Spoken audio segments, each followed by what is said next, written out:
Hola, ¿qué tal? ¿Cómo les va? Soy Andrés Oppenheimer. Gracias por estar con nosotros en toda América Latina y Estados Unidos. El presidente Obama y los líderes europeos han celebrado el acuerdo con Irán como un acuerdo histórico que va a ayudar a preservar la paz y la estabilidad mundial. Pero Israel, Arabia Saudita, los Emiratos Árabes, muchos otros están diciendo lo contrario. Dicen que este acuerdo va a fortalecer a Irán y les va a permitir a los ayatolás iraníes imponer su versión del fundamentalismo islámico y crear un nuevo imperio persa en todo el Medio Oriente a sangre y fuego y con bombas atómicas.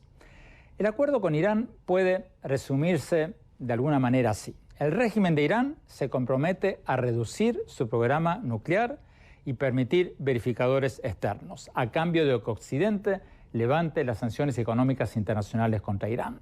Según Obama, este acuerdo va a permitir retrasar por lo menos 10 o 15 años que Irán pueda tener una bomba atómica. Y eso de por sí ya es un gran logro, porque de otra manera Irán ya podría tener una bomba atómica en 2 o 3 meses. Pero los críticos de este acuerdo, incluyendo el Partido Republicano de Estados Unidos, Israel, Arabia Saudita, los Emiratos Árabes y muchos otros, dicen, unos más explícitamente que otros, que este es un acuerdo inverificable y que los ayatolás iraníes van a quedarse con el pan y con la torta. Van a poder hacer su bomba atómica burlando las inspecciones internacionales y al mismo tiempo, gracias al levantamiento de las sanciones económicas, van a poder usar esos 150.000 millones de dólares antes congelados para financiar a grupos terroristas financiados por Irán, como por ejemplo a Hezbollah. ¿Quién tiene razón? ¿Estamos ante un error garrafal de Obama? ¿O por el contrario, los críticos del presidente Obama están exagerando? Y finalmente, ¿cómo va a afectar todo esto a los precios del petróleo y a la economía mundial? Se lo vamos a preguntar a una figura internacional que jugó un papel importantísimo en la primera etapa de estas negociaciones. El ex secretario general de la OTAN, ex jefe de política externa de la Unión Europea y ex ministro de Relaciones Exteriores español, Javier Solana. Antes de hablar con él, vamos a hablar desde Teherán, la capital de Irán, con la periodista Catalina Gómez Ángel, una de las pocas periodistas latinoamericanas allí en Irán. Le vamos a preguntar cómo se ve este acuerdo allí en las calles de Teherán. Y luego vamos a analizar todo esto con el profesor Luis Fleischman, profesor de Sociología y Ciencias Políticas y Relaciones Internacionales de la Florida Atlantic University, y con el vocero del Departamento de Estado, Justin Thomas. Bueno, vamos directamente a la entrevista que le hicimos desde Teherán, la capital de Irán, a la periodista Catalina Gómez Ángel. Veamos.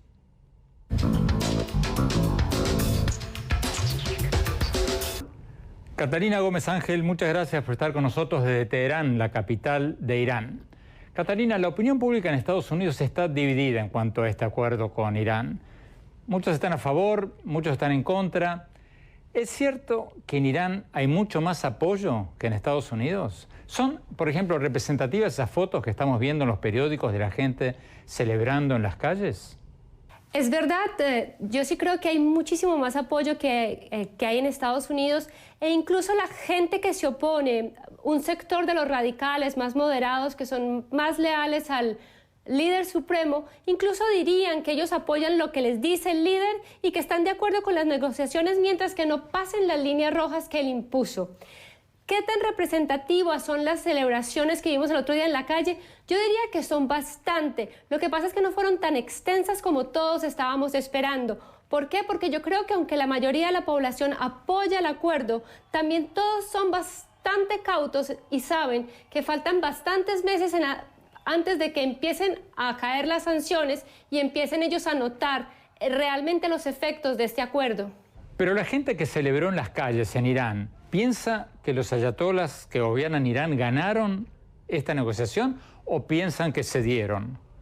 Yo no creo que la gente piensa que los ayatolás cedieron. Yo creo que la gente piensa que había llegado un momento en el que los ayatolás tenían que escuchar la voluntad de la mayoría de la gente que apoyó a Hassan Rouhani en el 2013 bajo la promesa de que iba a sacar adelante este acuerdo. Yo creo que lo que piensa la gente es que el régimen de las sanciones, como ellos lo llaman, tenían que caer y que este era un paso necesario para que Irán empezara a salir adelante, porque la gente no es boba, la gente sabe que las sanciones hicieron bastante efecto en la sociedad, pero que también la corrupción de este régimen, especialmente durante los 8 años de Mahmoud Ahmadinejad, fue bastante fuerte. Entonces, esto es una petición de la población un poco al régimen a que rectifique, y el régimen también sabe que tenía que enderezar su camino si quería sobrevivir por muchos años más.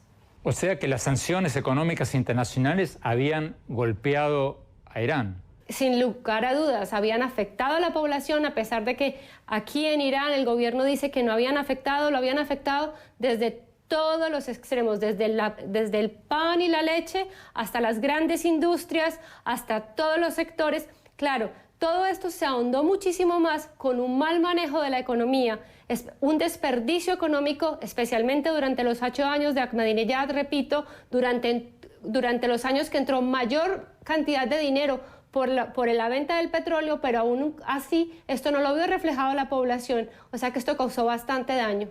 Catalina, ¿hay señales, hay indicios de que el régimen teocrático de la República Islámica de Irán se está moderando o no? Por ejemplo, ¿siguen las restricciones contra las mujeres?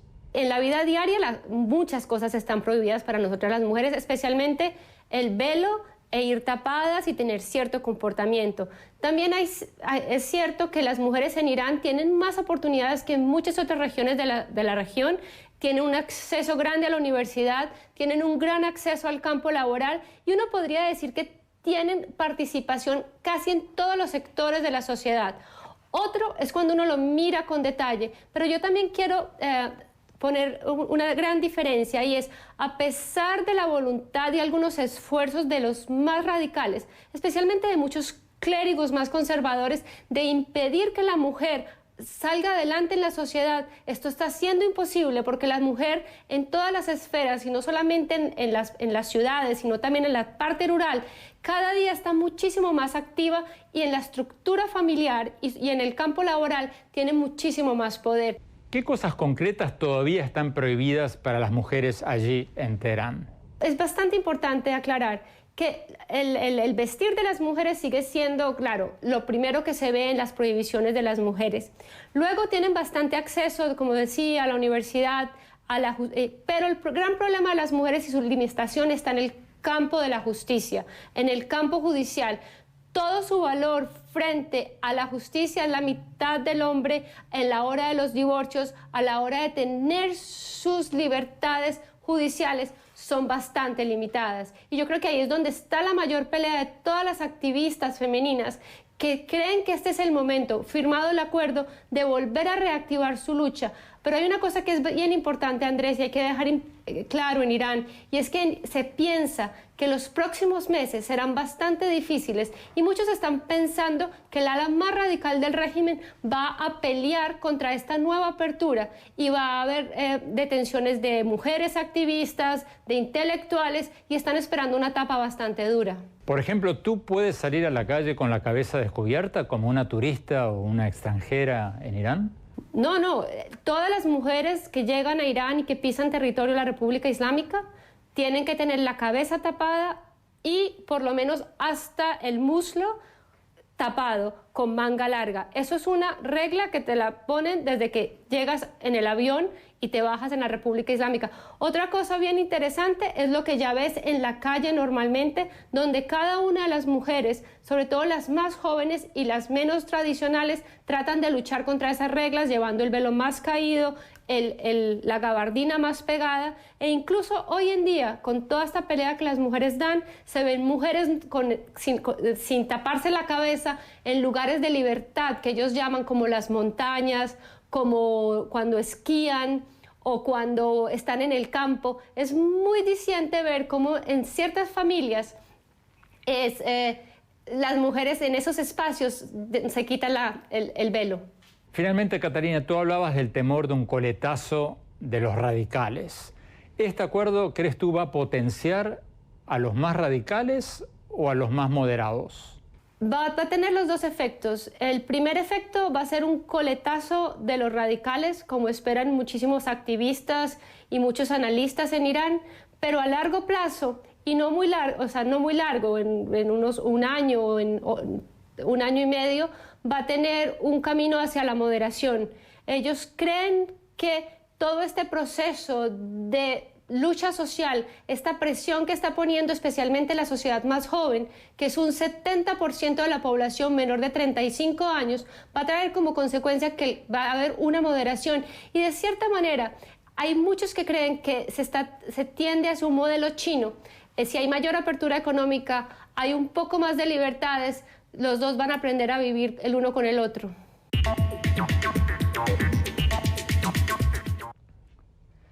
Antes de empezar el análisis, veamos la entrevista que le hicimos hace pocas horas al ex secretario general de la OTAN y ex negociador con Irán y ex ministro de Relaciones Exteriores de España, Javier Solana. Veamos la primera parte de la entrevista.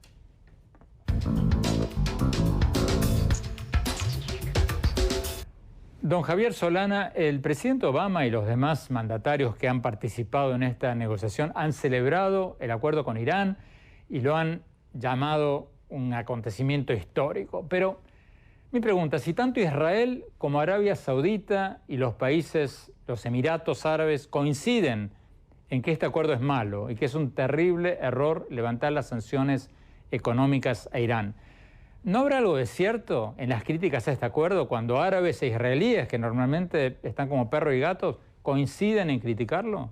Lo que la negociación quería obtener desde hace ya muchos años, recuerde que yo empecé en el año 2003, trabajando ya para tratar de encontrar un acuerdo con un objetivo. El objetivo es que Irán no consiguiera un arma nuclear.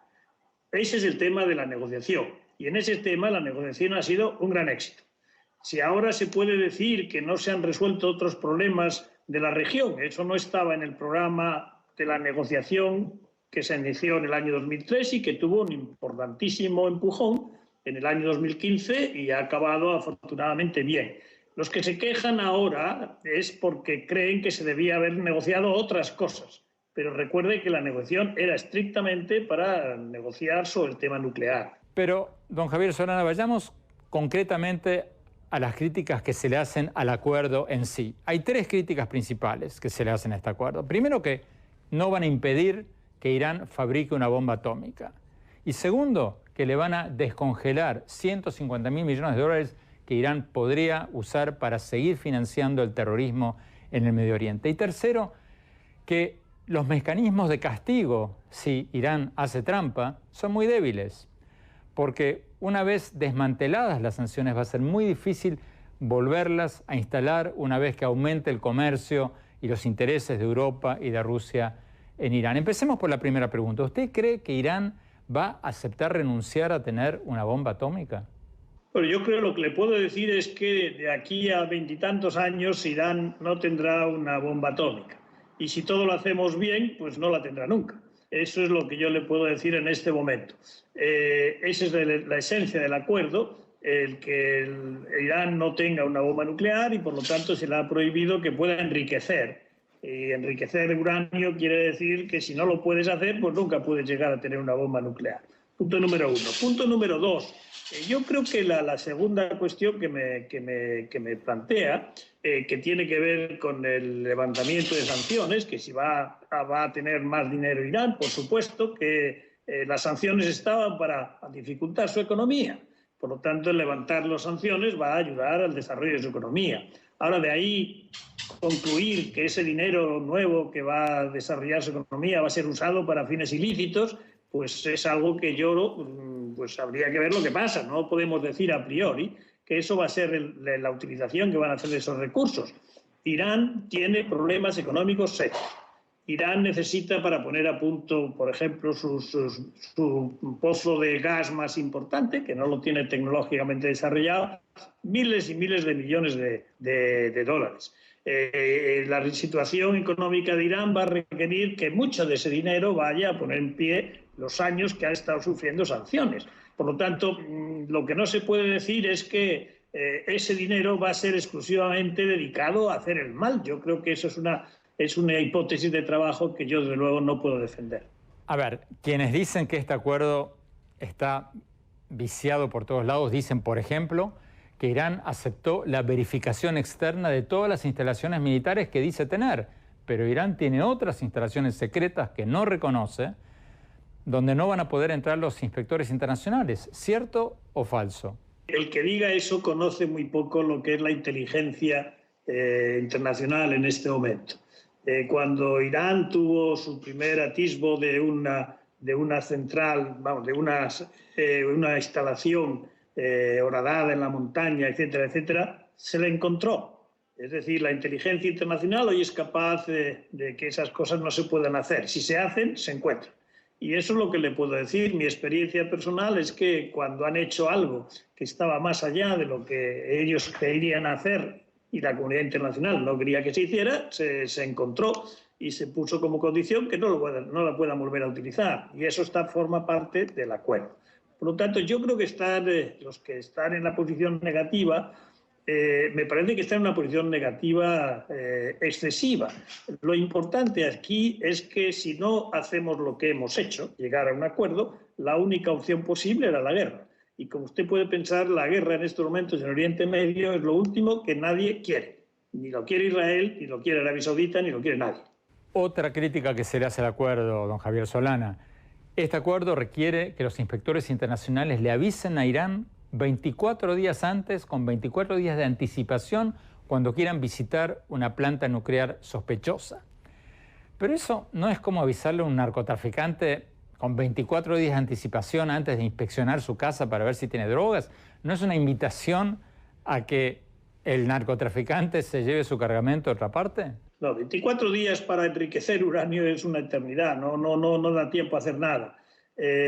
Por lo tanto, 24 días es lo que se ha acordado con la Agencia Internacional de la Energía, que está dirigida por un japonés y que es el que ha dado los vistos buenos a estas fechas que se han puesto. Es lo que se ha pedido por la parte de la Agencia Internacional de Energía Atómica. Pero, don Javier Solana, hasta el ex negociador de Obama, Dennis Ross, un hombre que aprueba en términos generales, aunque con algunas críticas, este acuerdo, ha dicho que lo más probable es que Irán haga una suma de trampitas, como dice él, que no podrán ser fácilmente detectadas, como por ejemplo exceder el límite del 3.7% de uranio enriquecido, y que si hacen trampitas y exceden ese límite, por ejemplo, Estados Unidos y Europa, que van a estar haciendo grandes negocios con Irán, no van a querer arriesgar todo el acuerdo por un pequeño porcentaje cuya magnitud estaría en disputa.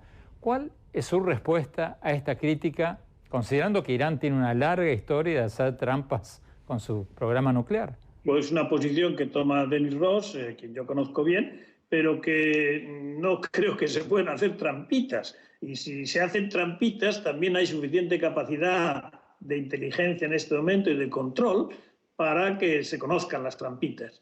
Como dice usted, yo no le llamaría trampitas, pero bueno, lo que sí es verdad es que en el momento de que haya un incumplimiento del acuerdo, hay un mecanismo automático para que las sanciones se puedan volver a poner. Eso es lo que está en el acuerdo. Por lo tanto, pues yo creo que estas críticas son críticas que, bueno, pueden ser razonables para algunos, pero yo creo que para los que han negociado alguna vez con Irán, estas críticas no están justificadas.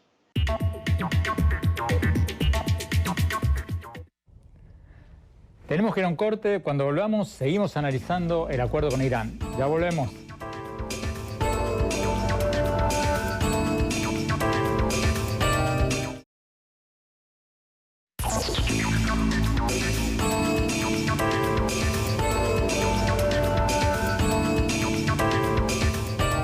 Muchas gracias por seguir con nosotros en este programa en que estamos analizando el acuerdo con Irán, celebrado por Estados Unidos, criticado con variantes por Israel, por Arabia Saudita, por los Emiratos Árabes y otros países que tienen miedo que un creciente poderío de los ayatolas en Irán, de este régimen teocrático de Irán en el Medio Oriente, termine con un imperio y con una fortaleza impresionante de los ayatolas iraníes. Sigamos con la entrevista con Javier Solana, el ex secretario general de la OTAN, ex jefe de política exterior de la Unión Europea y uno de los primeros negociadores de este acuerdo con Irán. Veamos.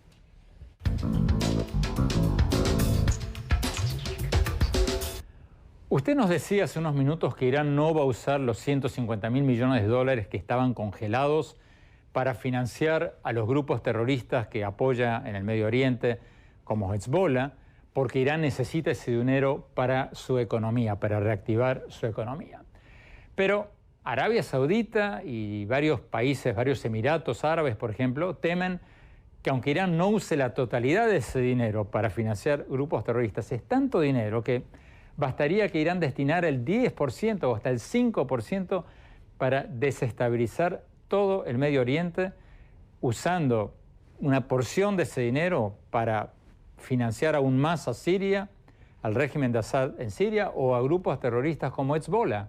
Es mucho dinero, 150.000 millones de dólares. La respuesta es obvia. Mire usted, esas sanciones no estaban puestas contra Irán para que Irán no estuviera con Hezbollah o no ayudara aquí o allá. Estas sanciones estaban puestas única y exclusivamente para el tema nuclear. Si no hubiera sido para eso, jamás esas sanciones las hubieran aprobado en el Consejo de Seguridad de Naciones Unidas. Por lo tanto, no traigamos a colación cuestiones que no estaban en el problema. Si el problema era cómo parar a Irán su desarrollo nuclear, eso es lo que se ha resuelto. Las demás cuestiones formarán parte de lo que se puede hacer a partir de este momento. Y a partir de este momento se puede hacer unos esfuerzos diplomáticos tan intensos como se han hecho antes para encontrar mecanismos para que Teherán, es decir, Irán, representante de los chiitas, pueda generar una relación más positiva con Arabia Saudita, representante de los sunitas. Hay mucho camino que recorrer por la vía de la política. Yo creo que lo más importante de este acuerdo, primero, es demostrar que la diplomacia funciona y que la diplomacia, cuando se hace en serio, funciona. En este caso ha funcionado y después de muchos años de negociación se ha llegado a un acuerdo. Después que no se resuelven todos los problemas con este acuerdo, pero sí se resuelven los problemas más graves y los que estaban en la mesa del Consejo de Seguridad de Naciones Unidas.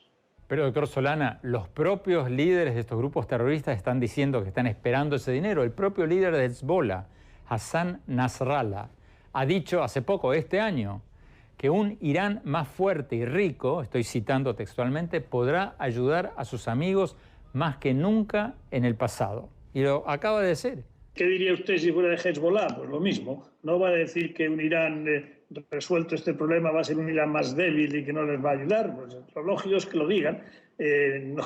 No hay que sacar de quicio las palabras que dicen otros, ya los conocemos.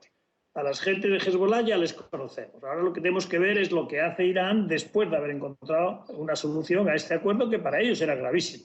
Israel, que junto con Arabia Saudita es el que más está criticando este acuerdo, dice que el propio gobierno iraní hasta el día de hoy dice que va a borrar a Israel del mapa. ¿No tienen razón los israelíes para estar preocupados de que Irán se haga de una bomba atómica cuando el propio gobierno de Irán dice que quiere borrar a Israel del mapa? Con todo el afecto que tengo por el pueblo de Israel, a mí me parece que lo que Israel ha estado tratando de frenar, incluso con la posibilidad de plantearse bombardear Irán, era frenar lo que se ha frenado gracias a un acuerdo diplomático. Por lo tanto, ahora no puede ser la situación más grave que antes. Antes estaban haciendo todos los días, aumentaban la probabilidad de tener un arma nuclear porque enriquecían todos los días mucho uranio. Eso no va a volver a pasar. Por lo tanto, la situación es objetivamente mejor. Que no se han resuelto los demás problemas políticos en la región, de acuerdo. Pero es que no estaba en este paquete negociador. Este paquete negociador solo estaba para impedir que Irán siguiera avanzando por el camino del arma nuclear.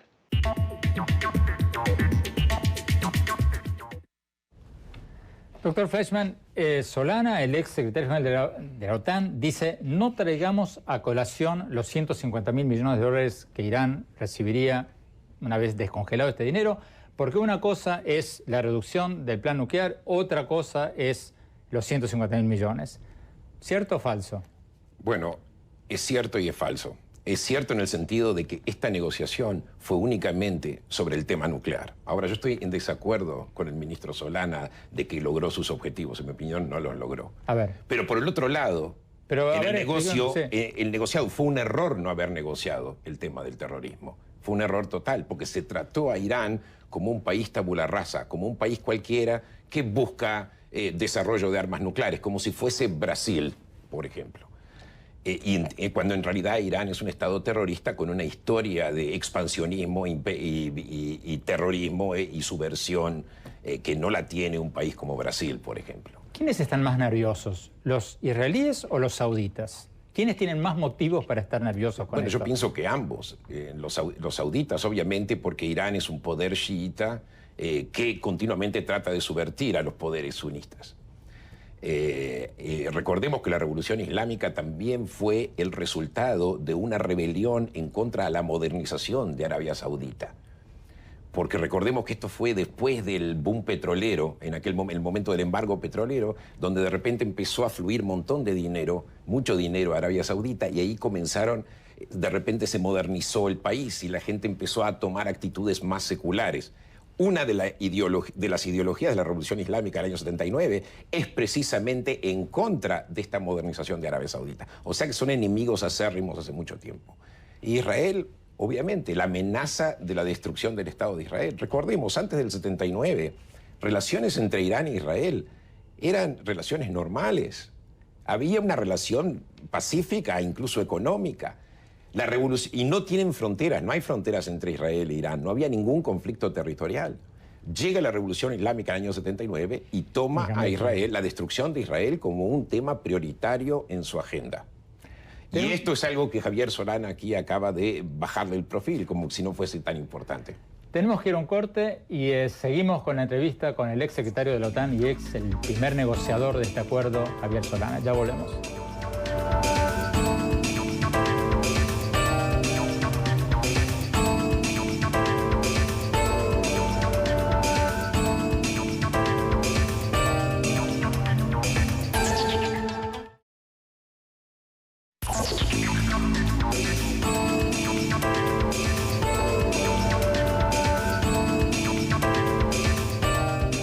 Gracias por seguir con nosotros en este programa en que estamos analizando el acuerdo con Irán, celebrado por el gobierno de Estados Unidos, criticado por Israel, por Arabia Saudita, por los Emiratos Árabes, por muchos otros que temen un creciente poderío de los ayatolás del régimen teocrático iraní.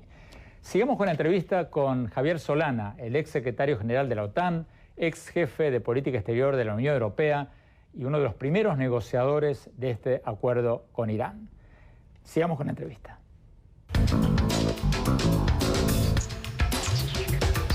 Ahora que se firmó este acuerdo, que los países árabes como Arabia Saudita temen le va a permitir a Irán, aunque sea a más largo plazo, tener un programa nuclear atómico, una bomba atómica. ¿Esto no va a incentivar a que Arabia Saudita, Egipto y otros países árabes ahora fabriquen sus propias bombas atómicas para contrarrestar el poder de Irán?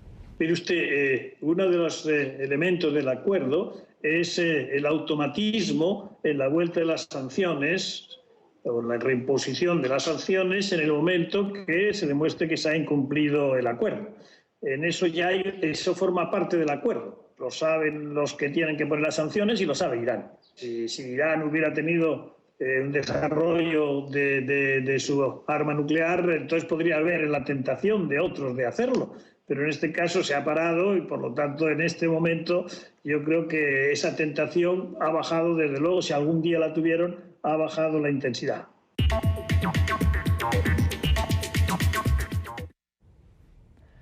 Más tarde en el programa quiero preguntarle a Justin Thomas, el vocero del Departamento de Estado, sobre algunos de estos problemitas. Mientras tanto, doctor Fleischmann, ¿este acuerdo va a llevar a que Arabia Saudita, Egipto y otros países árabes quieran tener su propia bomba atómica o no, como dice Solana?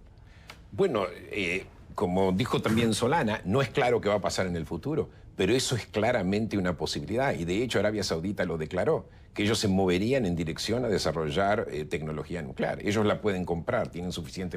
Bueno, pero Israel, aunque no lo reconozca, ya tiene una bomba atómica, aunque no lo reconozcan oficialmente. Entonces, ¿sería un grave peligro que ahora todos la tengan o sería una forma de contención, como pasó tantos años con Rusia y Estados Unidos? Bueno, yo no, o sea, sería...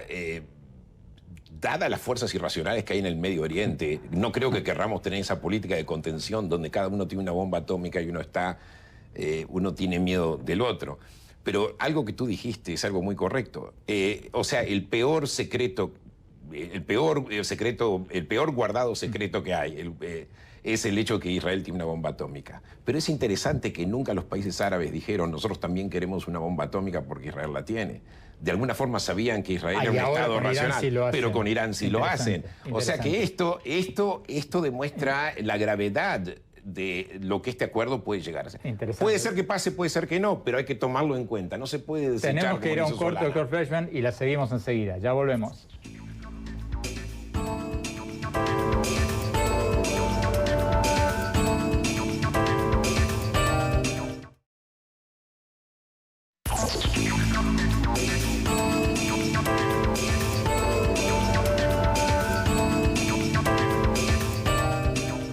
Vamos al último bloque de esta entrevista que le hicimos hace pocas horas a Javier Solana, el ex secretario general de la OTAN, ex jefe de política exterior de la Unión Europea, ex negociador, uno de los primeros negociadores de este acuerdo con Irán. Veamos la entrevista, sigamos con el último tramo de esta entrevista.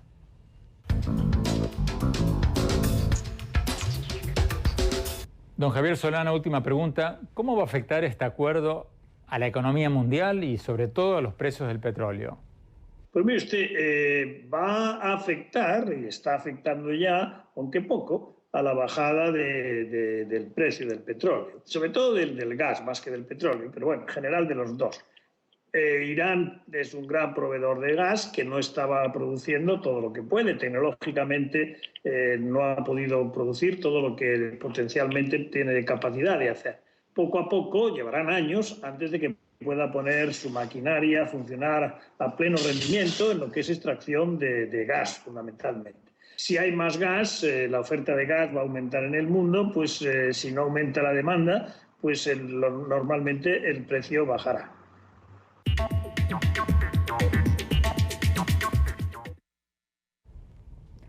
Antes de ir a Justin Thomas, el vocero del Departamento de Estado, doctor Fleischmann, vamos al tema medular de todo esto. ¿Cierto o falso lo que dice el presidente Obama de que este acuerdo va a poder contener por 10 y hasta 15 años, y lo que decía Solana, la fabricación de una bomba atómica de Irán? Bueno, yo pienso que, digamos, yo no soy tan optimista como Javier Solana, pero voy a decir de que le doy el beneficio de la duda a esa, que quizá por 10, 15 años se pueda mantener un Irán no nuclear. Pero después de 15 años... ¿Después de 15 años? Después de 15 años, no hay forma de verificar. No se terminan las verificaciones e Irán puede construir, enriquecer todo el uranio que quiera. Entonces, ¿por qué están tan nerviosos todos? Porque está basado en acuerdos y en promesas por parte de Irán. Hay una cláusula que dice que Irán no puede desarrollar armas nucleares, ¿verdad? Pero no hay ningún mecanismo que, después de 15 años, que sostenga la verificación de que efectivamente Irán no está construyendo un arma nuclear. Entonces, pero sin embargo se le dé, o sea, Irán se convierte en lo que se llama un estado en el umbral de un arma nuclear. Entonces usted dice que patearon el problema para adelante. Compraron tiempo. Y eso, digamos, si uno piensa que la revolución islámica tiene 36 años, ¿por qué no va a durar otros 15 años? Y más con la liberación de 150.000 millones de dólares. ¿Qué parte de eso va a ir a terrorismo? Que Solana no tenga ninguna duda sobre esto. Justin Thomas, vocero del Departamento de Estado. Justin, el presidente Obama dijo lo que todos sabemos, hemos escuchado en este programa. ¿Qué dices tú a las críticas de que, por un lado, este acuerdo efectivamente gana tiempo, gana 10, 15 años para que retrasar la fabricación de una bomba atómica de Irán? Con suerte, si no hacen trampa. Pero por otro lado, les permite a Irán tener 150.000 millones de dólares de los que va a destinar una cantidad, aunque sea menor, pero cientos de millones de dólares al terrorismo en el Medio Oriente. ¿No se está ganando por un lado, pero perdiendo quizás más por el otro? Gracias, Andrés. Tenemos la confianza de que este acuerdo es bueno. Me interesan mucho las palabras del doctor Fleischmann sobre las promesas de Irán, pero queremos dejar claro, y el presidente ya ha pronunciado sobre eso, no es un acuerdo basado en la confianza que tenemos en Irán. Compartimos las preocupaciones de toda la región y el mundo sobre Irán y sus acciones desestabilizadoras en el mundo. Pero lo clave de este acuerdo es que es verificable. Tenemos inspectores 24 horas por día, 7 días por semana, en el terreno, en las instalaciones nucleares en Irán que ya existen, y tenemos, claro, nuestros equipos de inteligencia que trabajan en descubrir posibles centros clandestinos. Pero Justin, tú dices que es verificable, pero justamente los críticos, incluido gente como Dennis Ross, que fue negociador de Estados Unidos con Irán hace poco, dicen que no es tan verificable, porque primero tienen que darle 24 días de aviso a Irán para inspeccionar una planta nuclear. En esos 24 días, Irán levanta esa planta y la lleva a otro lado, o levanta las operaciones y se las lleva a otro lado. Una de las tantas. Mire, hay muchas personas que dicen que no es verificable, pero nuestros expertos aseguran que sí. Y 24 días no es tiempo suficiente para levantar un centro nuclear. No estamos hablando de drogas, narcotraficantes, estamos hablando de centrifugadores, estamos hablando de material nuclear que deja rastros que uno puede ya detectar. Pero lo pueden parcelar, pueden hacer esto aquí, esto allá, no tienen que tener una central nuclear.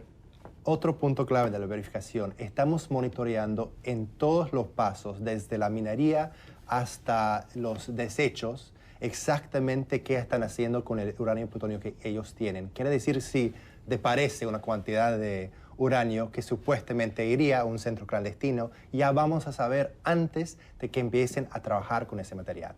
Y ese es un otro punto muy importante de la verificación, que incluye todos los pasos. Supongamos que tenga razón, Justin Thomas. Supongamos que el presidente Obama tiene razón en esto.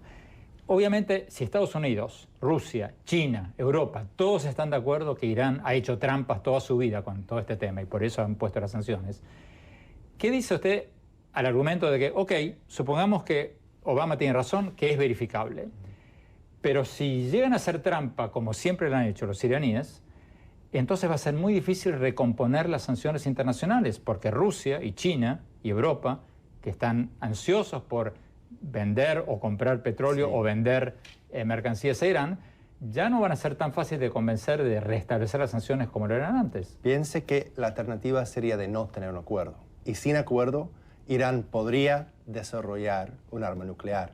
Lo que hemos hecho con un acuerdo es cortar los caminos que tiene Irán hacia esa arma nuclear y por lo menos tener inspectores, por lo menos tener verificación y a largo plazo. Quiere decir que por los próximos 10 o 15 años vamos a saber que Irán no tiene arma nuclear, lo que nos hace mucho más fácil hablar sobre los otros temas como terrorismo, como los detenidos americanos que están en Irán, y separar el peligro de arma nuclear de los otros temas que queremos trabajar con la comunidad internacional sobre seguridad en el Medio Oriente. Justin Thomas, doctor Fleischmann, muchísimas gracias. Nos hubiera gustado seguirlo durante mucho tiempo. Esto va a dar para mucho. Vamos a volver sobre esto. Los invitamos a que vengan. Muchas gracias. Vamos a un corte rápido y mis conclusiones, mi opinión sobre este tema, pero tan polémico. Ya volvemos.